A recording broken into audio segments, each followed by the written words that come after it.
Good morning, students. Children, if you look at this diagram carefully, how seasons are formed, you can see that the sun is at the center.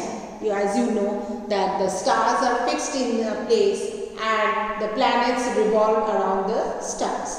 So the sun is fixed in the place and the earth is revolving around the sun in its own orbit. Orbit is the path of the planet on which it moves. Okay, as you can see that it is summer in northern hemisphere because the northern hemisphere is towards the sun. It is tilted towards the sun. So when the northern hemisphere, means this hemisphere, is tilted towards my sun is this side, and if it is tilted towards the sun, it is summer. Okay, and these, you know children, these are two poles, the north pole and the south pole. So when the equatorial line and the northern hemisphere, from north pole to the equatorial line, this part is towards the sun. It is summer in the northern hemisphere. Naturally, it will be opposite in the southern hemisphere. From the equatorial line to the south pole, to the end point of the south, the axis of the so the point, the end point of the southern hemisphere, that part is away from the sun. So it is winter in the southern hemisphere. Okay, children. So when the northern hemisphere is towards the sun, as you can see the yellow part, it is summer in the northern hemisphere and the winter in southern hemisphere. Now children, remember that 21st of June is called summer solstice. It is the day when the northern hemisphere has the longest day and the southern hemisphere has the shortest day.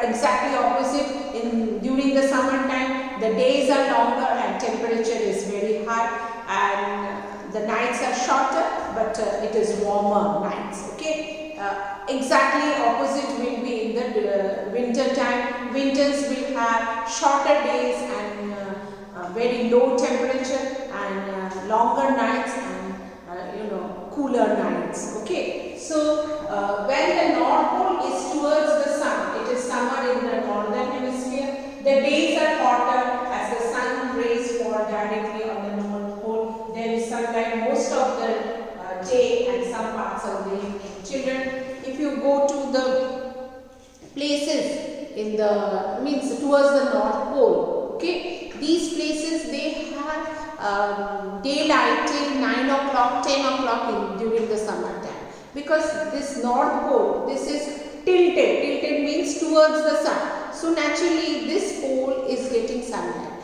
And I tell you children, this north pole and south pole, these two places actually, they have almost 6 months of daylight continuous, almost I am saying, not exactly 6 months, and 6 months of continuous night time, because they do not get. So if it is this north pole is tilted towards the sun, naturally the south pole is away from the sun, so no sunlight. It is extremely cold in those areas. That's why people cannot live in the Arctic and Antarctic region. It is extremely, and the whole continent of Antarctica is barren. Nobody can, only the scientists go for research work.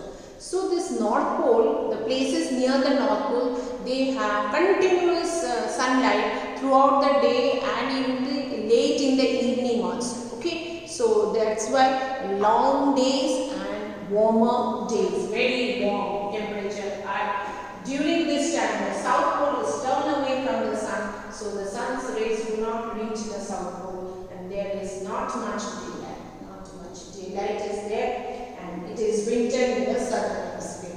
Extremely difficult condition in the southern pole I am talking about, because it is moving away from the sun. As you can see, it is tilted, so no sun rays for almost you can say 5 to 6 months. Okay, so this is the condition. This is your summer in northern hemisphere, or if it is summer in the southern hemisphere. Whichever hemisphere is facing towards the sun will be having summer. Thank you.